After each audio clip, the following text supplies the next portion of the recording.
बिस्मिल्लाहिर्रहमानिर्रहीम। Dear student, अस्सलाम वालेकुम।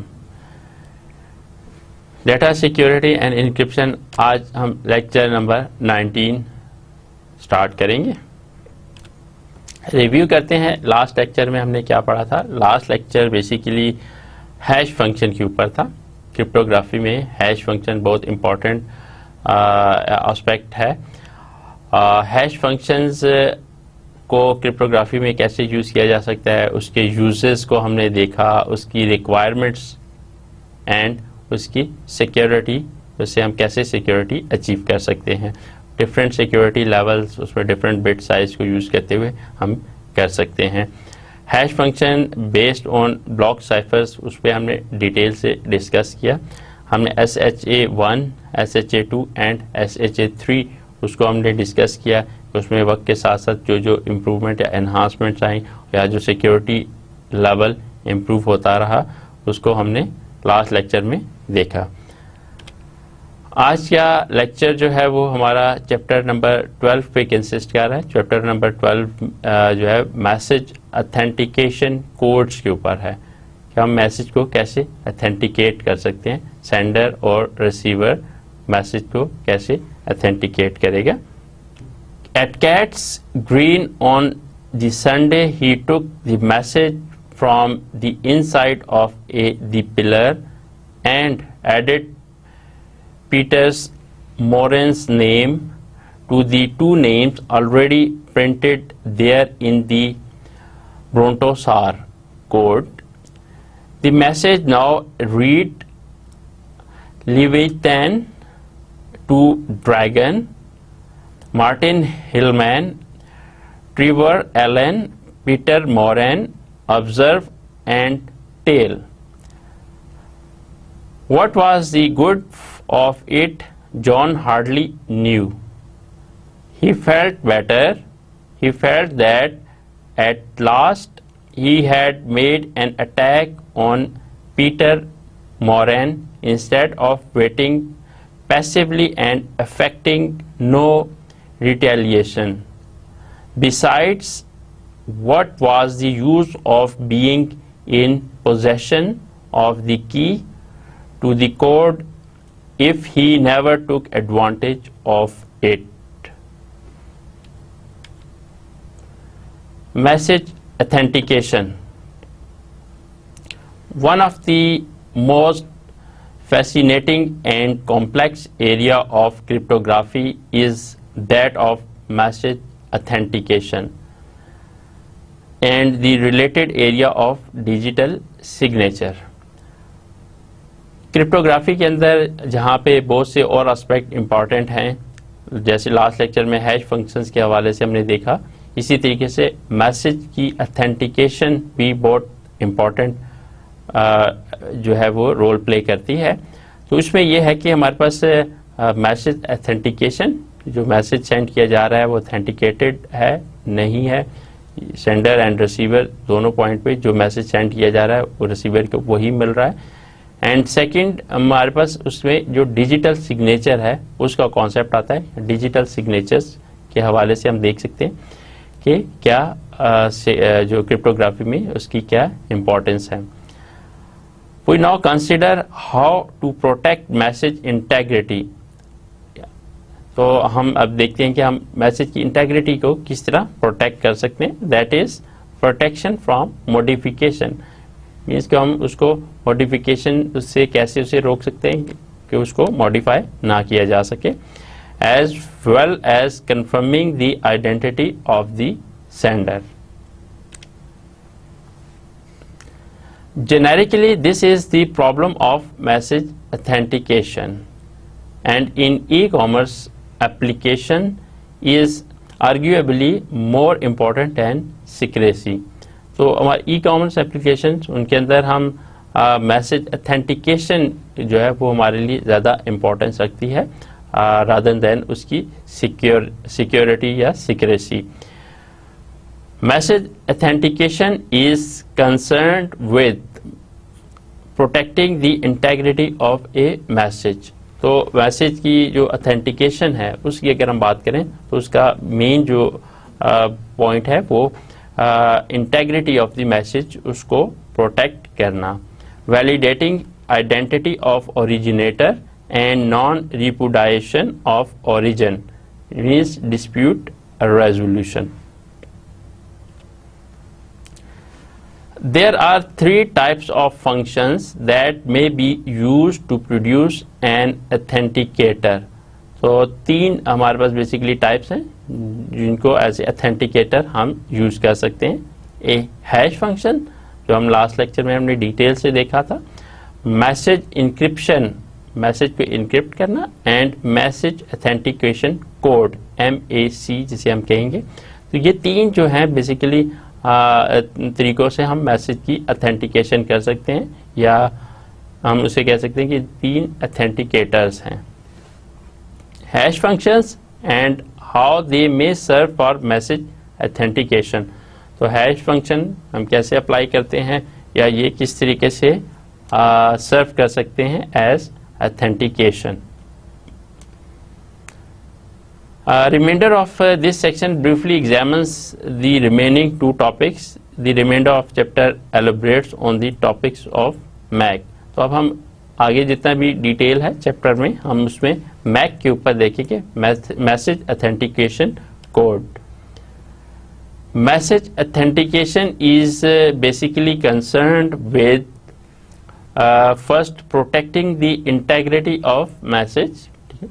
तो मैसेज ऑथेंटिकेशन क्रिप्टोग्राफी के अंदर इसका सबसे मेन ऑब्जेक्टिव होता है कि इंटेग्रिटी ऑफ द मैसेज को प्रोटेक्ट करना. सेकंड क्या है, वैलिडेटिंग आइडेंटिटी ऑफ ओरिजिनेटर, कि किसने इस मैसेज को ओरिजिनेट किया, किसने इस मैसेज को सेंड किया.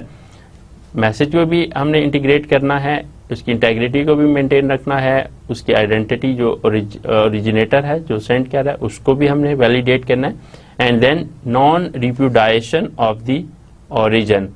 तो इस चीज को भी हमने इंश्योर करना है. Will consider this security requirement. हम सिक्योरिटी रिक्वायरमेंट को भी कंसीडर करेंगे. Then three alternative function use. इसमें तीन फंक्शंस को यूज कर सकते हैं. एक हैश फंक्शन है, अगर हमें मैसेज की ऑथेंटिसिटी को इंश्योर करना है तो हम सबसे पहले कि इसके हैश फंक्शन को कर सकते हैं, मैसेज की इंक्रिप्शन को हम कर सकते हैं, एंड थर्ड जो है मैसेज ऑथेंटिकेशन कोड उसके थ्रू हम कर सकते हैं. तो हमारे पास तीन बेसिक फंक्शंस हैं जिससे हम मैसेज की ऑथेंटिकेशन कर सकते हैं. मैसेज सिक्योरिटी रिक्वायरमेंट पे अब हम बात करते हैं कि मैसेज की सिक्योरिटी रिक्वायरमेंट क्या क्या है. सबसे पहले है disclosure, traffic analysis, masquerade, content modification, sequence modification, timing modification, source repudiation and destination repudiation. The first two requirement belongs in the realm of message confidentiality. तो दो जो है जिसमें हम डिस्क्लोजर या ट्रैफिक एनालिसिस की बात कर रहे हैं तो ये कॉन्फिडेंशियलिटी से रिलेटेड है. डिस्क्लोजर बेसिकली क्या है, disclosure basically release of the message contents. जो भी हमारे मैसेज कंटेंट है उसको हम डिस्क्लोज करते हैं तो वो डिस्क्लोजर कि उसमें आता है. एक रिक्वायरमेंट मैसेज सिक्योरिटी की है डिस्क्लोज करना, मैसेज रिलीज करना. डेफिनेटली जब हम मैसेज को डिस्क्लोज करेंगे, मैसेज रिलीज करेंगे, देन वो जो रिसीवर है उस तक वो मैसेज पहुंचेगा. तो सबसे पहले डिस्क्लोजर इसकी प्रॉपर्टी आ जाती है. अब सेकंड उसके ऊपर हम बात करते हैं ट्रैफिक एनालिसिस के ऊपर. ट्रैफिक एनालिसिस बेसिकली क्या है, discovery of the pattern of traffic between two parties. तो पैटर्न क्या है, किस तरीके से मैसेज सेंड हो रहा है, तो पैटर्न ऑफ ट्रैफिक दो पार्टीज के दरमियान इस चीज को रिप्रेजेंट कर रहा है.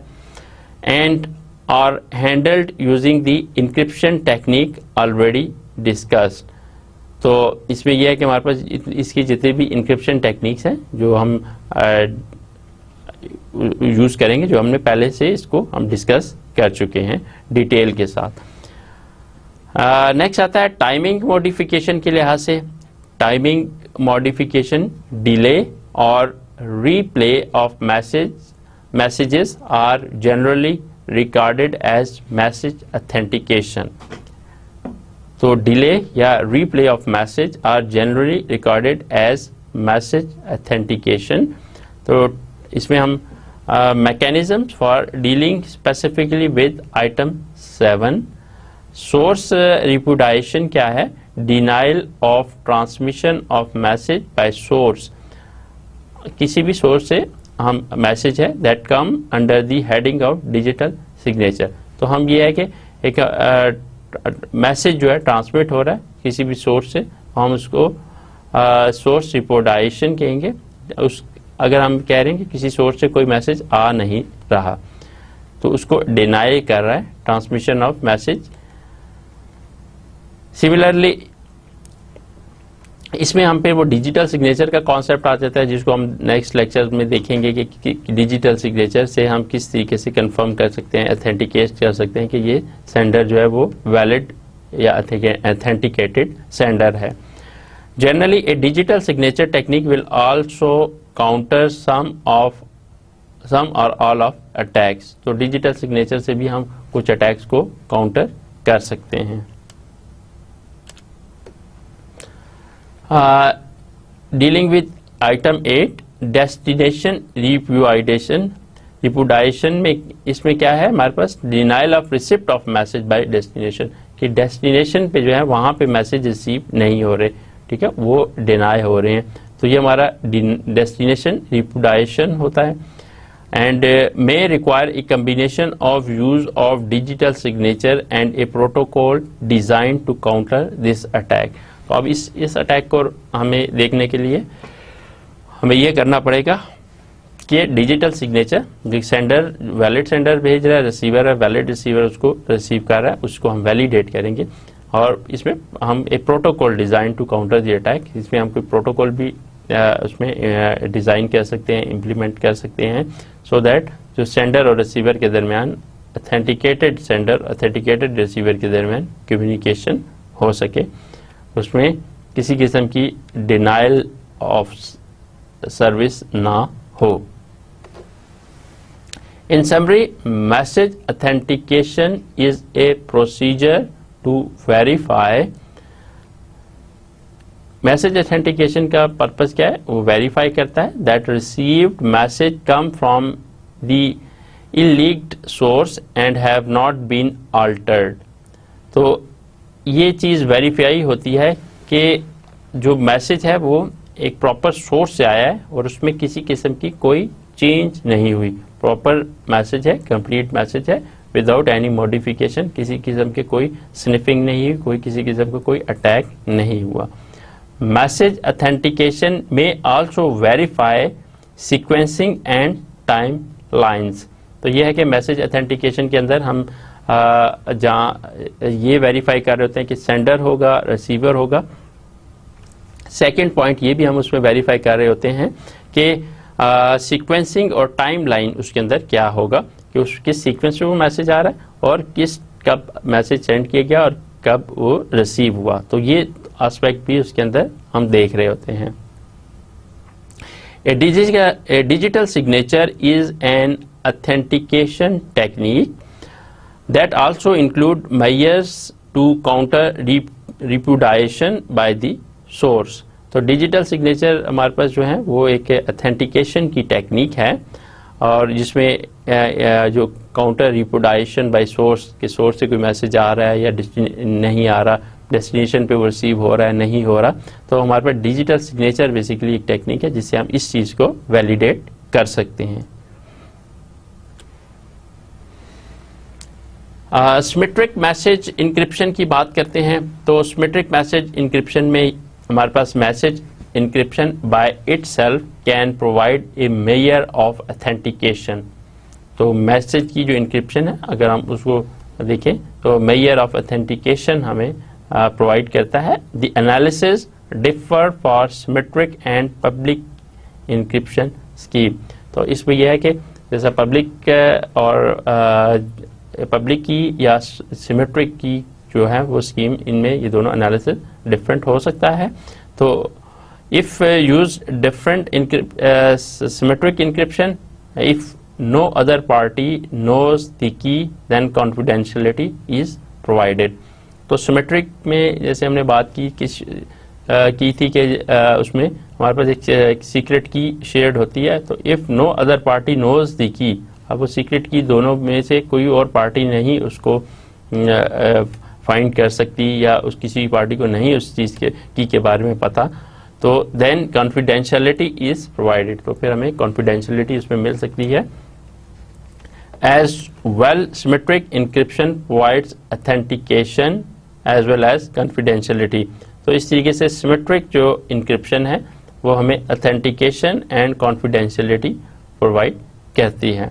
तो अगर हम देखते हैं कि हम मैसेज सिमेट्रिक मैसेज की इंक्रिप्शन के हवाले से हम देखें तो हमारे पास जितने भी मैसेजेस हैं वहाँ पे अगर दोनों एंड पे दो पार्टीज़ हैं, उनमें एक सीक्रेट की शेयर्ड है, तो दोनों साइड पे अगर उस की का दोनों पार्टीज़ के अलावा किसी को नहीं पता, तो हम कह सकते हैं कि हमारा मैसेज जो है वो कॉन्फिडेंशियल मैसेज कम्युनिकेशन हो रही है. सेकंड जो है इसके अंदर ऑथेंटिकेशन मिल रही है कि वैलिड यूज़र है और सेंडर है और वैलिड जो है रिसीवर है. सिमेट्रिक मैसेज इंक्रिप्शन में कॉन्फिडेंशियलिटी ऑथेंटिसिटी हमें मिल रही है and only the party other party can have encrypted a properly constructed message. The ciphertext of the entire message serve as its authenticator. तो उसमें जो ciphertext जो क्रिएट होगा वो ही एज ए authenticator सर्व करेगा. On the basis of that, only those who know the appropriate key could have validly encrypted the message. This is provided you can recognize a valid message. तो इस तरीके से एक valid message को recognise किया जा सकता है. For example, if the message has suitable structure such as redundancy or checksum to detect any changes. तो इस तरीके से हमारे पास हम सिमेट्रिक मैसेज की इंक्रिप्शन कर सकते हैं कि हम वैलिड मैसेज जो है उसको रिकग्नाइज कर सकते हैं. सिमेट्रिक मैसेज इंक्रिप्शन को अगर हम ओवरऑल देखें, डायग्राम में भी आप देख सकते हैं symmetric encryption, confidentiality and authentication. तो सोर्स हमारे पास जो है सोर्स ए, उसमें हमारे को एक मैसेज है, उसको की के थ्रू इंक्रिप्शन करते हैं. तो इंक्रिप्टेड मैसेज की हमने अप्लाई की और मैसेज के ऊपर, और हम फिर डिक्रिप्ट करेंगे की अप्लाई करके और मैसेज डिक्रिप्ट कर लेंगे. तो encryption can also provide authentication. If symmetric encryption is used then receiver know sender must have created it. अब यहाँ से अगर हमारे रिसीवर जो है वो उसको मस्ट नो कि ये जो की है, बिकॉज इन दोनों के दरमियान सिमेट्रिक की में शेयर्ड एक सीक्रेट की है जो दोनों ने यूज़ कर रहे हैं, तो ये कंफर्म इसको होगा कि सेंडर ने ही ये मैसेज सेंड किया है. Since only sender and receiver know now key used. तो अब उसके अंदर जो की यूज हो रही है सिर्फ सेंडर और रिसीवर को पता है. Know contents can not of been altered, और उसके अंदर कोई किसी किस्म के चेंजेस नहीं हुई. If the message has suitable structure, अगर मैसेज का एक सुटेबल स्ट्रक्चर है, रिडंडेंसी और a checksum to detect any changes. तो अगर उसका एक सुटेबल स्ट्रक्चर है तो रिडंडेंसी के थ्रू या चेकसम के थ्रू उसके अंदर कुछ चेंजेस अगर अकर होती हैं उसको फाइंड किया जा सकता है. अब हम बात करेंगे पब्लिक की मैसेज इंक्रिप्शन की. लास्ट स्लाइड में हमने जो सिमेट्रिक की के हवाले से बात की थी, इसमें एक की दोनों पार्टीज जो हैं वो शेयर कर रही हैं. पब्लिक की मैसेज इंक्रिप्शन के हवाले से अगर हम उसकी अथेंटिसिटी के हवाले से कॉन्फिडेंशियलिटी की बात करते हैं तो विद पब्लिक की techniques can use A digital signature.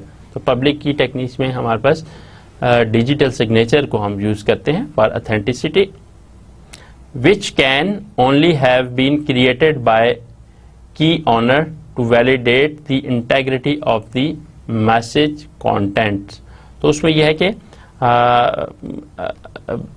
हमारे पास जो सिर्फ उसको ऑनर जो है की ऑनर उसको वैलिडेट कर सकता है the integrity of the message contents to provide both confidentiality and authentication. A can encrypt M first using its private key.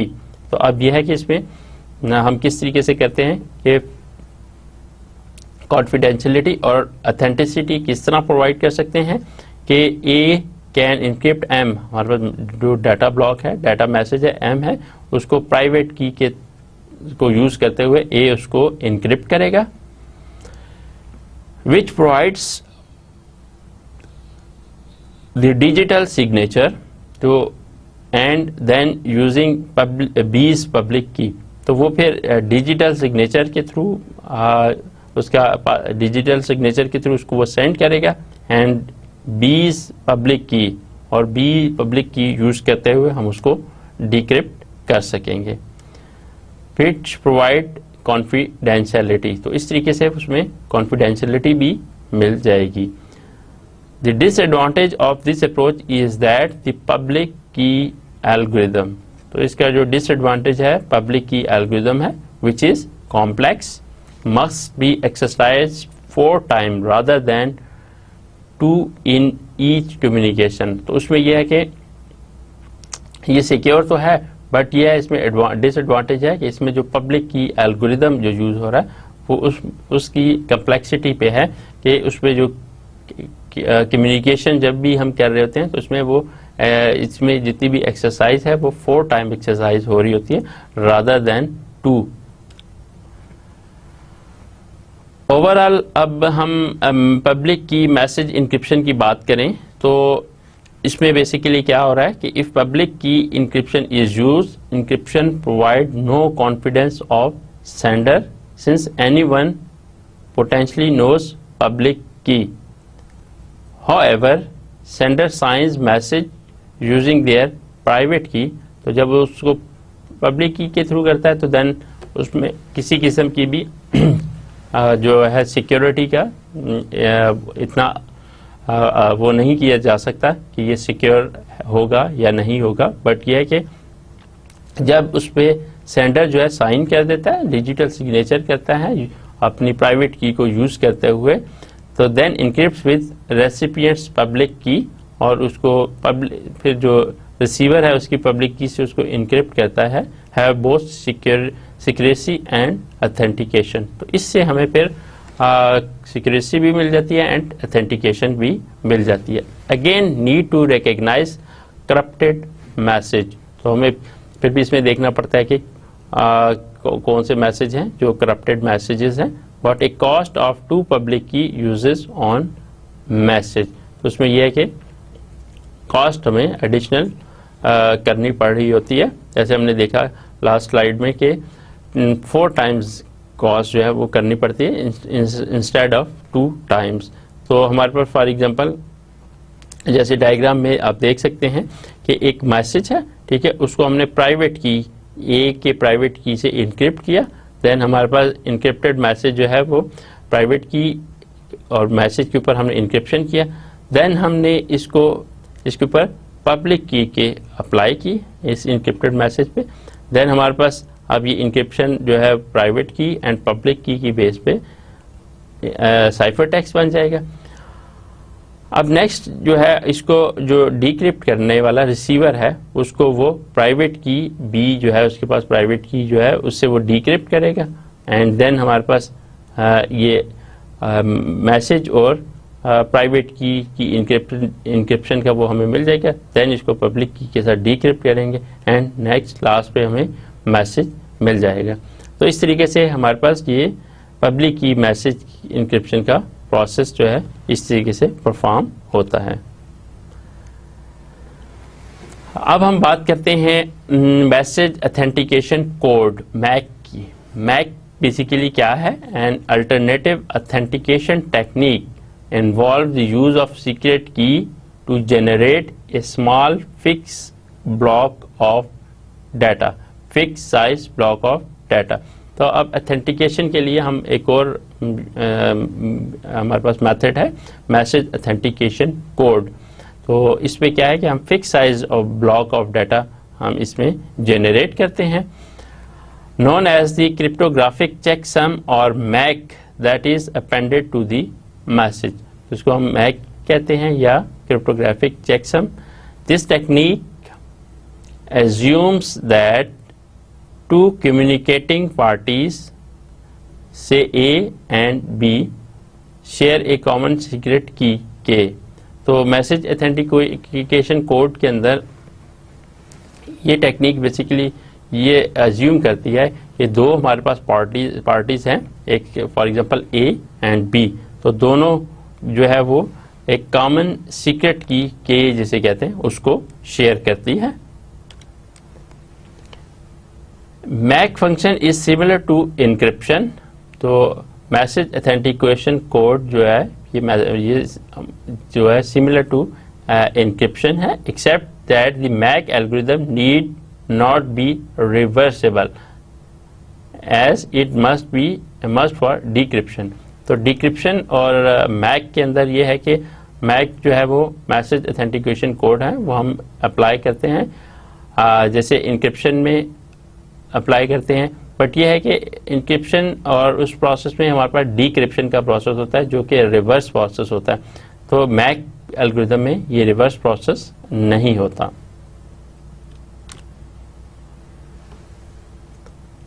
Generated by an algorithm that creates a small fixed size block। अगर हम overall message authentication code MAC को देखें तो basically it is generated by an algorithm that creates a small fixed size block depending on both message and some की।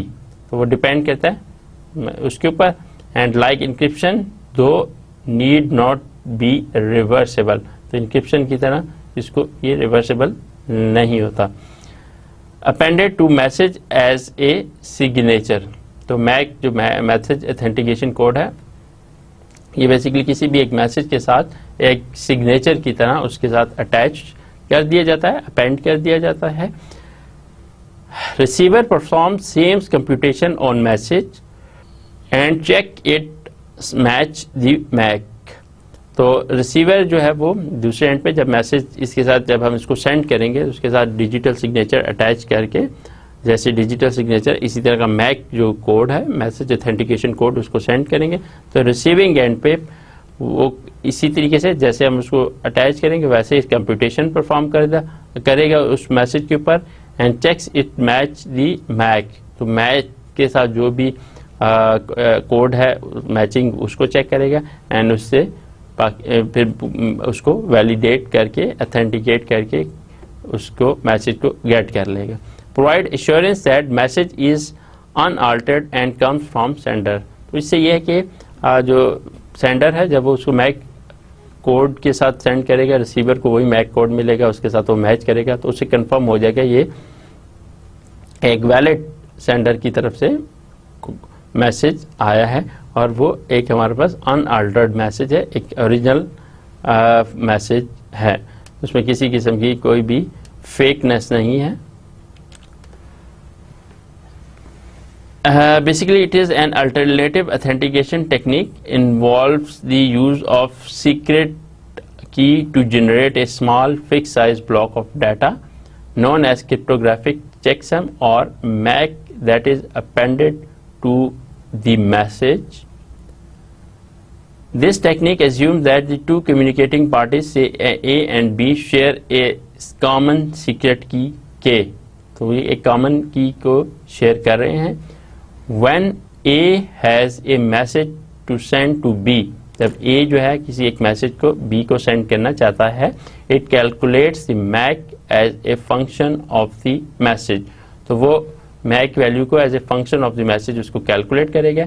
And the key MAC MAC is equal to C K and M, तो message जो हमारा है उसके ऊपर key के ऊपर MAC apply करेगा एंड देन हम उसकी वैल्यू गेट कर लेंगे।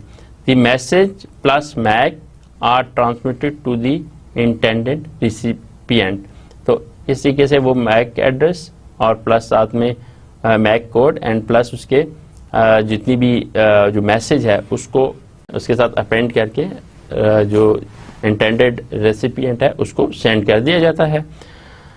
The recipient performs the same calculation on the received message, तो रेसिपिएंट जो है वो जो कैलकुलेशन वहाँ पे परफॉर्म हुई यहीं पे करता है, using the same secret key to generate a new MAC, तो इस तरीके से वो एक नया मैक जनरेट कर लेता है। तो ये इससे ये है कि जो मैक यहाँ से कोड गया दूसरे पे वो वैलिडेट करता है, इट मीन्स के एक वैलिड या अथेंटिकेटेड किस्म का जो मैसेज है वो मिल गया है। The received MAC is compare to the calculated MAC, तो जो रिसीव मैक है जो कैलकुलेटेड मैक है उसके साथ कंपेयर होता है। If we assume that only the receiver and the sender know the identity of the secret key, तो अगर हम ये एज्यूम करते हैं कि that only the receiver and sender know the identity of the secret key, तो if received MAC match the calculated MAC, तो हम ये है कि हम ये चेक करेंगे कि जितने भी मैक है जो रिसीव हुआ है तो जो कैलकुलेटेड है मैक उससे मैच करता है, then the receiver is assured, तो इस तरह हम रिसीवर को एश्योर कर लेंगे that the message has not been altered and is from the alleged sender, तो इस तरीके से हमें फिर ये पता चल जाएगा कि हम उसकी आपस में मैचिंग करेंगे और हम देख लेंगे कि हमारा जो मैसेज है वो वैलिड यूज़र की तरफ से आया है और एक वैलिड मैसेज है, ठीक है। तो यूज़र भी हमारा वैलिडेट हो रहा है और मैसेज भी हमारा सही है, उसमें किसी किस्म की कोई चेंजेस नहीं है, अनअल्टर्ड मैसेज है। And if the message includes a sequence number, अगर उस मैसेज में सीक्वेंस नंबर है, then the receiver can be assured of the proper sequence, तो receiver can assured of the proper sequence, तो उसके अगर सीक्वेंसिंग नंबर है दूसरा रिसीवर को ये भी पता होगा कि इसी सीक्वेंस से ये आ रहा है, तो इस तरीके से हमारा मज़ीद इसमें एश्योरिटी बढ़ती जाएगी। Because an attacker can not successfully alter this sequence number, तो अब यह है कि इसमें जो सीक्वेंस नंबर है कोई भी अटैकर इसको चेंज नहीं कर सकता, उसको उसके अंदर किसी किस्म की चेंजेस नहीं ला सकता। तो a MAC function is similar to encryption, तो मैक फंक्शन है जैसे इनक्रिप्शन का प्रोसेस होता था उसी तरीके से मैक के अंदर भी वही फंक्शन हो रहा था।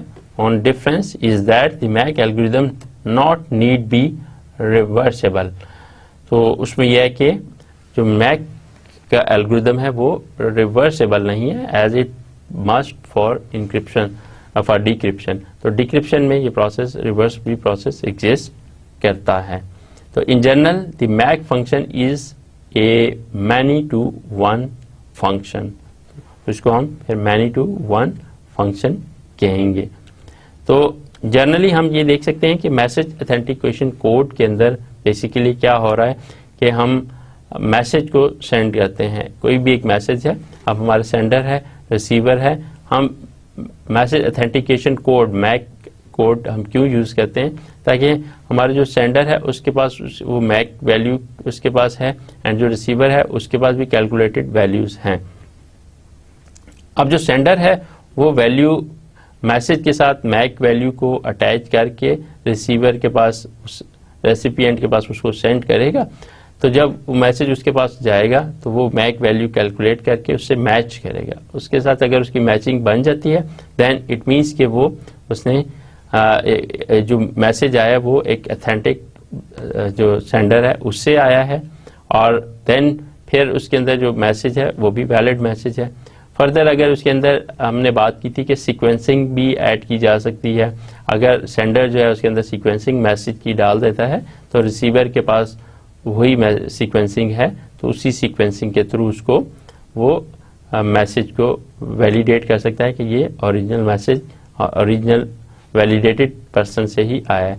बिकॉज जो सीक्वेंस नंबरिंग है इस चीज़ को जो अटैकर है वो इसको अटैक फाइंड नहीं कर सकता, उसको जज नहीं कर सकता उसकी सीक्वेंसिंग को। तो इस तरीके से ये मैसेज ऑथेंटिकेशन कोड जो है एक सिक्योर कम्युनिकेशन की तरफ हमें लेके जाता है। ऑथेंटिकेशन एंड कॉन्फिडेंशियलिटी हमें इसमें मिल रही होती है। Small fix size block of data, अगर हम इसकी बात करते हैं जनरली, मैक कोड बेसिकली क्या है, small fix sized block of data generated from message plus secret key. तो अब ये कैसे जनरेट हुआ, फ्रॉम मैसेज और प्लस सीक्रेट की। तो मैक इज इक्वल टू से सी और के एम, उसमें हमारे पास जो की है मैक की जो हमें मिलती है वो मैसेज है, उसके ऊपर हम की अप्लाई करते हुए हम इसको जो है मैक कोड हम इसका गेट कर लेते हैं। तो appended to the message when send, तो जब भी हम मैसेज सेंड करेंगे उसको हम इसके साथ अपेंड कर लेंगे। तो हमारे मैसेज ऑथेंटिकेशन डायग्राम में भी आप देख सकते हैं कि हमारे पास जो सोर्स है और ये हमारे पास डेस्टिनेशन है। तो यहाँ से मैसेज हम सेंड करेंगे तो मैसेज है और मैसेज ऑथेंटिकेशन कोड जो है वो हमने यूजिंग की जनरेट किया एंड इसको फिर हम हमारे पास जो मैक के एम जो है वो हमें यहाँ पे मिल जाता है, मैसेज के साथ अटैच है। ठीक है, अब जब हम इसको सेंड करेंगे तो देन रिसीविंग एंड पे हमारे पास जो इसको जब हम डिक्रिप्ट करेंगे तो उस टाइम पे इसकी वैल्यू को, कोड की वैल्यू को कंपेयर किया जाएगा। तो अगर उसके साथ मैच करती है देन ये ऑथेंटिकेटेड है, अगर उसे मैच नहीं करती तो देन इट मीन्स ये वैलिड नहीं है। तो मैक कोड जो है वो ऑथेंटिसिटी एंड कॉन्फिडेंशियलिटी प्रोवाइड करता है। Message authentication code as shown the MAC provide authentication can also use encryption for secrecy. तो इंक्रिप्शन यूज कर सकता है, generally the use separate key for each. तो वो नॉर्मली हर किसी के लिए हर सेपरेट कीज यूज करता है and can compute MAC either before or after encryption. तो मैक जो वैल्यू है वो या तो इंक्रिप्शन से पहले कैलकुलेट कर सकता है या इंक्रिप्शन के बाद। Is generally regarded as best done before. तो generally as better done before, पहले अगर मैक हम एड्रेस कैलकुलेट कर लें तो ज़्यादा हमें बेहतर रिजल्ट मिलेगा। वाई यूज ए मैक, हम मैक को क्यों यूज करते हैं? तो sometime only authentication is needed. तो बाज़ औक़ात हमें सिर्फ ऑथेंटिकेशन की रिक्वायरमेंट होती है, but sometime needed authentication to persist longer than the encryption. For example archival use के लिए हम इसको यूज़ कर सकते हैं। तो इस तरीके से हम कह सकते हैं कि हमें मैक जो है हम क्यों यूज़ करते हैं। फर्स्ट रीज़न तो ये है कि ऑथेंटिकेशन की हमें ज़रूरत होती है। समटाइम हम देखना चाह रहे हैं कि वैलिड ऑथेंटिकेटेड यूज़र है, दैन हम उसको यूज़ करेंगे। सेकंड ये है कि authentication to persist longer than encryption. तो सेकंड रीज़न ये है। मैक को हम ऑथेंटिकेशन के लिए यूज़ कर रहे हैं, जैसे हमने जिक्र किया डिजिटल सिग्नेचर्स को भी हम यूज़ कर सकते हैं, बट यह है कि MAC is not a digital signature. तो मैक ऑल्दो इसको हम मैसेज के साथ अपेंड करके सेंड करते हैं और वहाँ पे मैक को कैलकुलेट करके उसे कंपेयर करके हम ऑथेंटिकेट कर लेते हैं। तो लेकिन मैक को हम डिजिटल सिग्नेचर नहीं कह सकते। मैक प्रॉपर्टीज़ की बात करते हैं हम। मैक के basically is also known as cryptographic checksum. तो fixed length authenticator or tag is generated by function C. MAC is appended to the message at the source at time when the message is assumed or known to be correct। ठीक है, अब हम बात properties के हवाले से कर रहे हैं कि मैक की क्या क्या प्रॉपर्टीज हो सकती हैं। तो MAC is appended to the message at the source at time when the message is assumed or known to be correct. तो अब मैक हम उस मैसेज के साथ अटैच करते हैं जब हम अज्यूम करते हैं ये मैसेज है हमारा करेक्ट है, जिस मैसेज को हमने सेंड करना है हम उसके साथ मैक अटैच करते हैं। The receiver authenticate that message by recomputing the MAC. तो अब ये रिसीवर मैक को रिकम्प्यूट करके उसको ऑथेंटिकेट करता है। फर्दर मैक की प्रॉपर्टीज में है कि the MAC function is many to one function since potentially many arbitrary long messages can be condensed to the same summary value। तो हम बहुत से लॉन्ग मैसेजेस को कंडेंस किया जा सकता है सेम एक समरी वैल्यू के ऊपर, but don't want finding them to be easy. लेकिन ये इतना इजी टास्क नहीं है कि एक ही समरी वैल्यू के ऊपर उनको कंडेंस करना। MAC basically is a cryptographic checksum. MAC को हम किस तरीके से कैलकुलेट कर सकते हैं, एम है उसकी की वैल्यू के ऊपर हम मैसेज के ऊपर अप्लाई करके हम मैक वैल्यू फाइंड कर सकते हैं। Condenses a variable length message M. तो हमारे पास जो भी मैसेज है जिसको हम सेंड करना चाह रहे हैं उसको कंडेंस करता है यूजिंग ए सीक्रेट की के, एक की को यूज करते हुए to a fix size authenticator. A many to one function कैसे है, potentially many messages have the same MAC. तो इस तरीके से ये हो सकता है कि बहुत से फंक्शंस हैं, मैनी फंक्शंस हैं, have one MAC address, but finding these need to be a very difficult. लेकिन यह है कि इस चीज़ को फाइंड करना एक काफ़ी डिफिकल्ट टास्क है। तो basically these are the MAC properties जो इसमें एग्जिस्ट करती हैं। अब हम देखते हैं कि रिक्वायरमेंट फॉर मैक की क्या रिक्वायरमेंट है।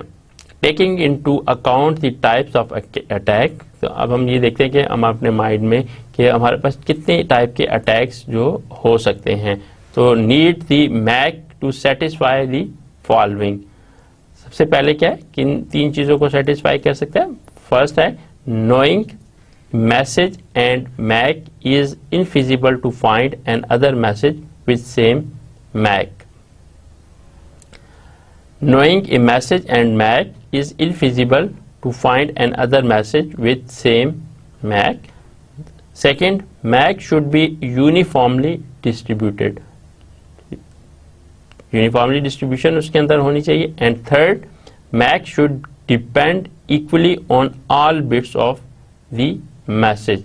MAC जो है वो डिपेंड करना चाहिए तमाम बिट्स के ऊपर, मैसेज की तमाम बिट्स के ऊपर इक्वली डिपेंड करना चाहिए। रिक्वायरमेंट्स हमने देखी। अब हम बात करते हैं सिक्योरिटी। मैक की सिक्योरिटी क्या है। तो like block cipher have brute force attack exploiting strong collision resistance hash value cost 2 power m by 2 128 bit hash looks vulnerable 160 bit better। तो हम मैक के अंदर जो है वो जो 160 प्लस जो है वो बिट को यूज कर सकते हैं। तो MAC is non message MAC pair can either attack key space, key search or MAC. At least 1 to 8 bit MAC is needed for security. तो अगर हम उसमें देखते हैं ब्लॉक साइफर और मैक को कंपेयर करें तो सिक्योरिटी हमें मैक में 128 बिट के ऊपर सिक्योरिटी मिल रही है। और यहाँ पे हम अगर देखें तो ब्लॉक साइफर्स के हवाले से तो उसमें हमारे पास 1 to 8 बिट हैश जो है उसके ऊपर वर्नेबिलिटी मिलेगी, जबकि यहाँ पे 1 to 8 बिट पे हमें सिक्योरिटी मिल सकती है। यहाँ पे 160 बिट जो है वो ज़्यादा अच्छी तरीके से परफॉर्म करेगा। ठीक है, तो इस तरीके से हम देख सकते हैं कि मैक की security as compare to hash जो हमने पढ़ा था उसमें उसके मुकाबले में ज़्यादा है और 128 बिट पे मिल रही है, जबकि यहाँ पे 128 पे वल्नरेबिलिटी है और 160 बिट उसमें अच्छे तरीके बेहतर परफॉर्म करेगा। As with the encryption algorithms, cryptanalytic attacks on hash function, MAC algorithm seeks to exploit some properties of algorithm to perform some attack other than an exhaustive search. The way to measure the resistance of a hash or MAC algorithm to cryptanalysis is to compare its strength to the effort required for a brute force attack. तो हम किस तरीके से major कर सकते हैं कि the way to measure the resistance of a hash और MAC algorithm कि कितना मतलब रेजिस्टेंस है, तो टू क्रिप्टो एनालिसिस के उसके ऊपर अटैक करना कि इजी है या हार्ड है, तो उससे हम कैसे कंपेयर कर सकते हैं। Its strength is to the effort required for a brute force attack. Brute force attack के लिए जितनी एफर्ट रिक्वायर्ड है उस लिहाज से हम देख सकते हैं कि हम किसी भी जो है हैश को या मैक एल्गोरिथम को उसकी स्ट्रेंथ का अंदाज़ा लगा सकते हैं कि उसके ऊपर कितना क्रिप्टो एनालिटिक अटैक किया जा सकता है। An ideal hash or MAC algorithm will require a cryptanalytic effort greater than or equal to brute force effort. So ideal hash या MAC algorithm will require a cryptanalytic effort greater than or equal to brute force. Brute force से या तो ज़्यादा या उसके equal अगर है तो उतनी effort required होगी उसके ऊपर अटैक करने के लिए। तो there is much more variety in the structure of MAC than in hash function. तो हमारे पास मैक के बहुत ज़्यादा स्ट्रक्चर हैं हैश के कंपैरिजन में। So it is difficult to generalize about the crypto analysis of MAC. तो हम फिर क्रिप्टो एनालिसिस को हम जनरलाइज करना हमारे लिए मुश्किल है कि कौन कौन से क्रिप्टो एनालिटिक्स मैक के लिए हम डिफ़ाइन करें। Further, far less work has been done on developing such attack. और इसी तरीके से फिर इसको चूँकि जनरलाइज करना भी डिफ़िकल्ट है और इसके ऊपर इतना ज़्यादा काम भी नहीं हुआ कि इसके ऊपर किस तरह हम इस तरह के अटैक्स को डेवलप कर सकें। Crypto analytic attacks exploit structure like block cipher want brute force attack to be the best alternative. More variety of MAC, so harder to generalize about crypto analysis. अब हम बात करते हैं कीड हैश फंक्शन एज मैक। कीड hash function as MAC. So want a MAC based on hash function because hash function are generally faster. तो अगर हम हैश फंक्शन और मैक को कंबाइन करें तो उससे हमारे उसके एडवांटेजेस मिल सकते हैं। बिकॉज हैश फंक्शन जो है are generally faster. Crypto hash function code is widely available. तो इस तरीके से एक तो ये है कि हमें हैश फंक्शन के फीचर्स एंड मैक दोनों के हमें मिलेंगे और हमें उन दोनों के फीचर्स और प्रॉपर्टीज से एक अच्छा हमें फंक्शन मिल सकता है। तो हैश फंक्शंस फास्टर हैं एक तो बात, दूसरा crypto hash function code is widely available, उसकी अवेलेबिलिटी भी है। तो हैश इंक्लूड ए की अलॉन्ग विद मैसेज। तो हैश में जो है वो इन की है along with message. For example, original proposal key hash is equal to hash है key message. Some weakness were found with this. तो इसमें यह है कि अगर हम कीड हैश फंक्शन के हवाले से देखें उस पर कुछ वीकनेसेस हैं। Eventually led to the development of HMAC. तो इस तरीके से फिर वो हमें HMAC की तरफ हमें जाना पड़ा। तो हैश मैक जो है वो इसके डिज़ाइन ऑब्जेक्टिव के हवाले से हम देखते हैं कि क्या है। सबसे पहले use without modification hash function. तो हैश मैक क्या है, हमारे पास हैश फंक्शन को विदाउट एनी मॉडिफिकेशन यूज करते हैं। Allow for easy replaceability of embedded hash function, preserve original performance of hash function without significant degradation. तो ये प्रिजर्व करता है जो हैश फंक्शन की ओरिजिनल परफॉर्मेंस है, जिस तरह हैश फंक्शन परफॉर्म करता है, अगर हम उसको उस मैक के साथ कंबाइन करते हैं तो इस तरीके से वो परफॉर्मेंस को without any performance degradation, performance को डिग्रेड किए बगैर एक अच्छा परफॉर्म करता है। Use and handle keys in a simple way. तो वो कीज को एक सिंपल वे से यूज करता है। Have well understood cryptographic analysis of authentication mechanism strength. तो वेल अंडरस्टूड क्रिप्टोग्राफिक एनालिसिस है ऑफ ऑथेंटिकेशन मैकेनिज्म स्ट्रेंथ। तो इस तरीके से क्रिप्टोग्राफिक एनालिसिस को भी अच्छे तरीके से अंडरस्टैंड किया जा सकता है।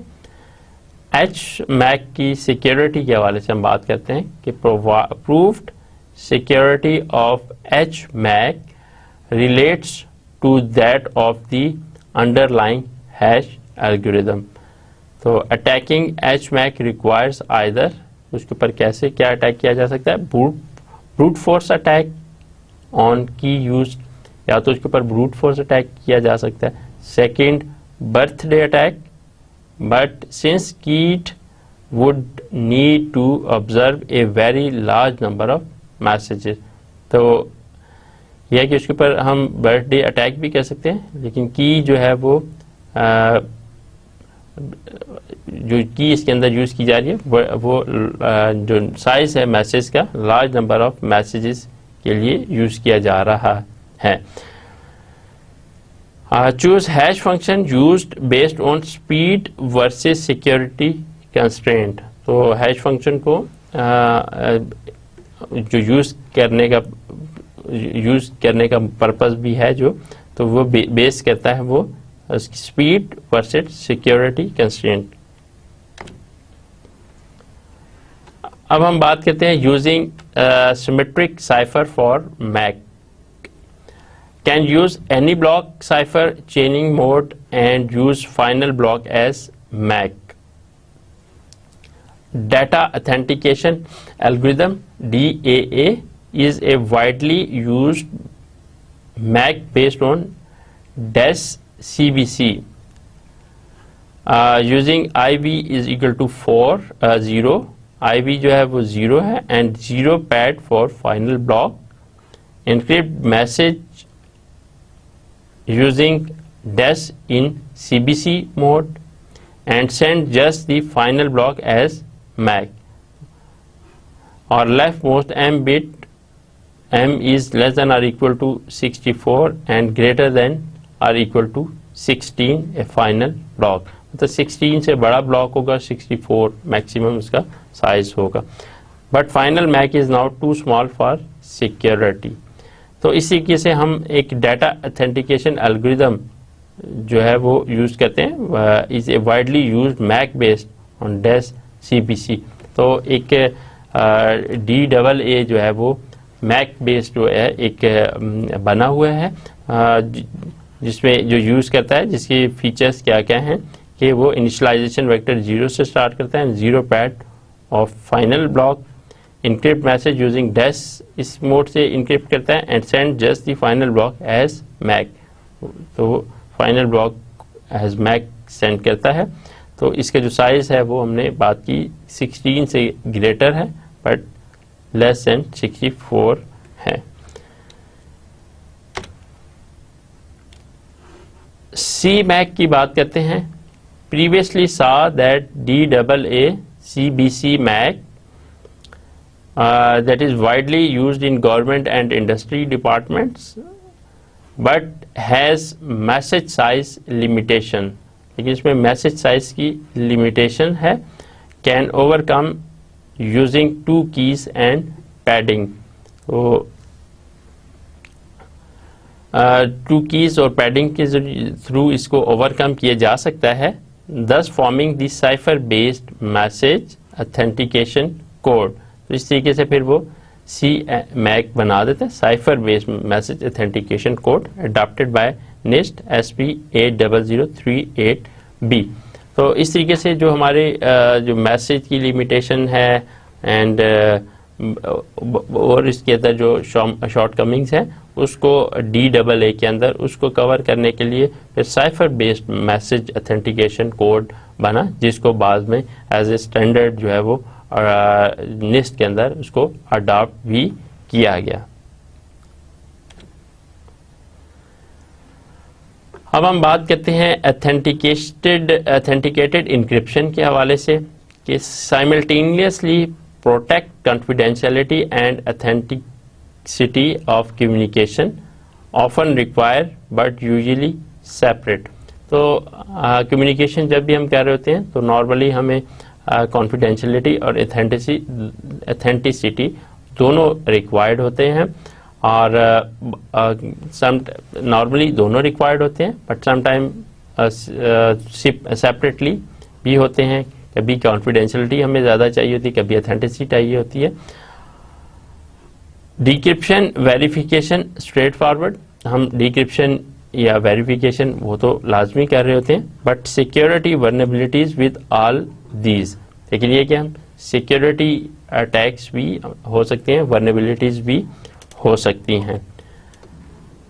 तो ऑथेंटिकेशन जो इंक्रिप्शन है उसमें हमारे पास डिफरेंट अप्रोचेस हैं, उनको हम देखते हैं कौन कौन सी अप्रोचेस है।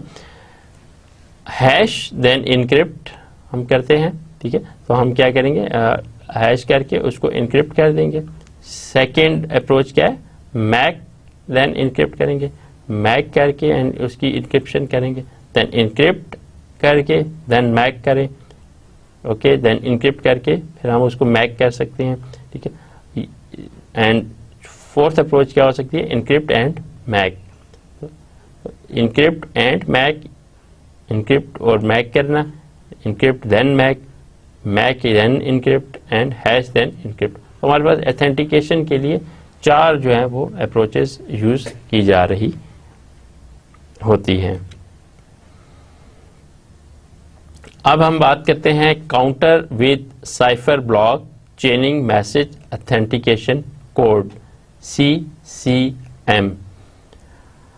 NIST standard SP 80038C for wifi के लिए उन्होंने एक स्टैंडर्ड दिया, variation of encrypt and MAC approach. तो जिसमें यह है कि हम इनक्रिप्ट करते हैं और मैक को यूज़ करते हैं, ये उस अप्रोच को यूज़ करता है। जैसे हमने यहाँ पे देखा इनक्रिप्ट एंड मैक अप्रोच, ये वाईफाई के अंदर इसको यूज़ किया जा रहा है। एल्गोरिदम इंग्रेडिएंट्स क्या क्या हैं, AES इंक्रिप्शन एल्गोरिदम उसके अंदर हम यूज़ कर रहे हैं, CTR मोड ऑफ ऑपरेशन उसमें यूज़ कर रहे हैं, then CMAC authentication algorithm use कर रहे हैं। Single key used for both encryption and Mac.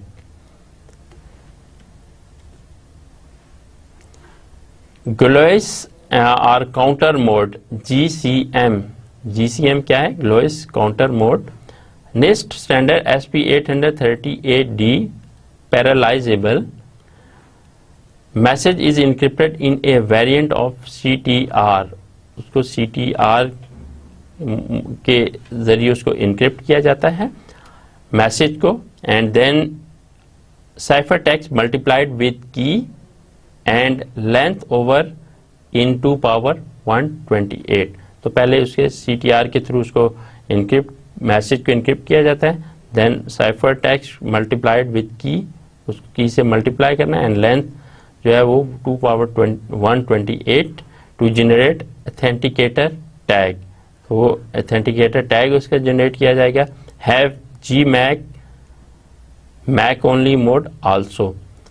तो यूजेस 2 फंक्शन, ये 2 फंक्शन को यूज करता है, GHASH ए की hash function and GCTR CTR mode with incremented counter. तो इस तरीके से ये GCM मोड भी हमारा काम करता है। And pseudo random number generation PRNG using hash function and MAC. अब हम इस पे बात करते हैं कि इसके सूडो रैंडम नंबर जनरेशन जो है उसको हैश फंक्शन के साथ या मैक के साथ कंबाइन करके हम कैसे यूज कर सकते हैं फॉर ऑथेंटिसिटी। तो essential element of PRNG are seed value. उसके अंदर हमने जैसे सूडो रैंडम नंबर जनरेशन में हमें पढ़ा था, उसमें सीड वैल्यू होती है एंड डिटर्मिनिस्टिक एल्गोरिथम होता है। तो seed must be known only as needed and can base PRNG on PRNG किन पे बेस करेगा, इंक्रिप्शन एल्गोरिथम के ऊपर कि कौन सा इंक्रिप्शन एल्गोरिथम हम इसमें यूज करेंगे, हैश फंक्शंस के ऊपर करेगा एंड देन मैक के ऊपर करेगा। PRNG using a hash function. तो उसमें PRNG कैसे हम यूज करते हैं, hash as using a hash function. Hash PRNG from SP890 and ISO 18031 take seed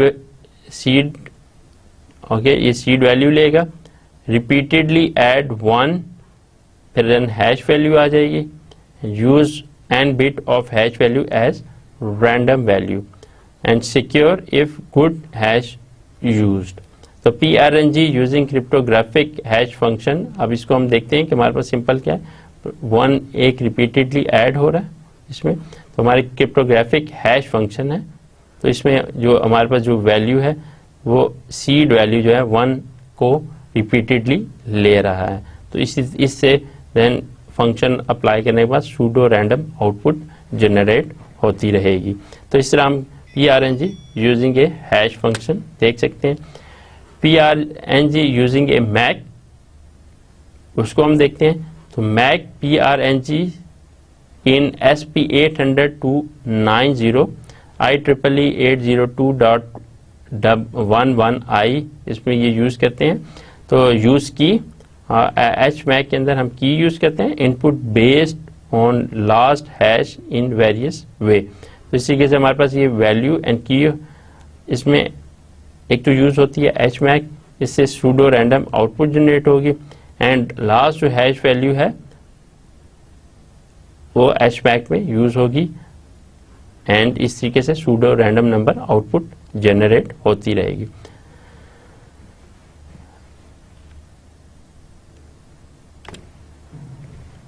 summary of the lecture. Students, आज के लेक्चर पे हमने मैसेज ऑथेंटिकेशन के हवाले से डिटेल से देखा। मैसेज ऑथेंटिकेशन की सबसे पहले रिक्वायरमेंट क्या होती है, मैसेज ऑथेंटिकेशन होती क्या है एंड उसकी क्या रिक्वायरमेंट्स हैं। Then message authentication using encryption, हम इंक्रिप्शन को यूज करते हुए किस तरह मैसेज को ऑथेंटिकेट कर सकते हैं। हमने फिर मैक के बारे में पढ़ा, मैसेज ऑथेंटिकेशन कोड्स को यूज करके हम कैसे ऑथेंटिकेशन या कॉन्फिडेंशियलिटी को इंश्योर कर सकते हैं। HMAC को देखा, हैश फंक्शन को यूज करते हुए हम मैक ऑथेंटिकेशन कैसे कर सकते हैं। देन फिर ब्लॉक साइफर को यूज करते हुए हम ऑथेंटिकेशन कैसे कर सकते हैं, जिसको हमने CMAC कहा, CMAC के थ्रू कैसे कर सकते हैं। देन हमने pseudo random number generation PRNG using hash function and max, तो हम किस तरीके से इनके कम्बिनेशन से जो है वो सूडो रैंडम नंबर जनरेशन कर सकते हैं। तो ये डिफरेंट मेथड्स हमने देखे जिससे हम ऑथेंटिसिटी एंड कॉन्फिडेंशियलिटी को मेजर करते हैं कि एक मैसेज जो है वो एक सेंडर है वो सेंड करता है तो रिसीविंग एंड पे वो मैसेज किस तरीके से पहुंचता है। तो वैलिड यूज़र की वैलिडेशन और ऑथेंटिसिटी उसकी और देन कॉन्फिडेंशियलिटी इसमें मेजर हो रही होती है। तो स्टूडेंट, आज का लेक्चर में हम यहाँ पे ख़त्म करते हैं। नेक्स्ट लेक्चर में हम नए टॉपिक के साथ आएंगे। तब तक के लिए अल्लाह हाफिज़।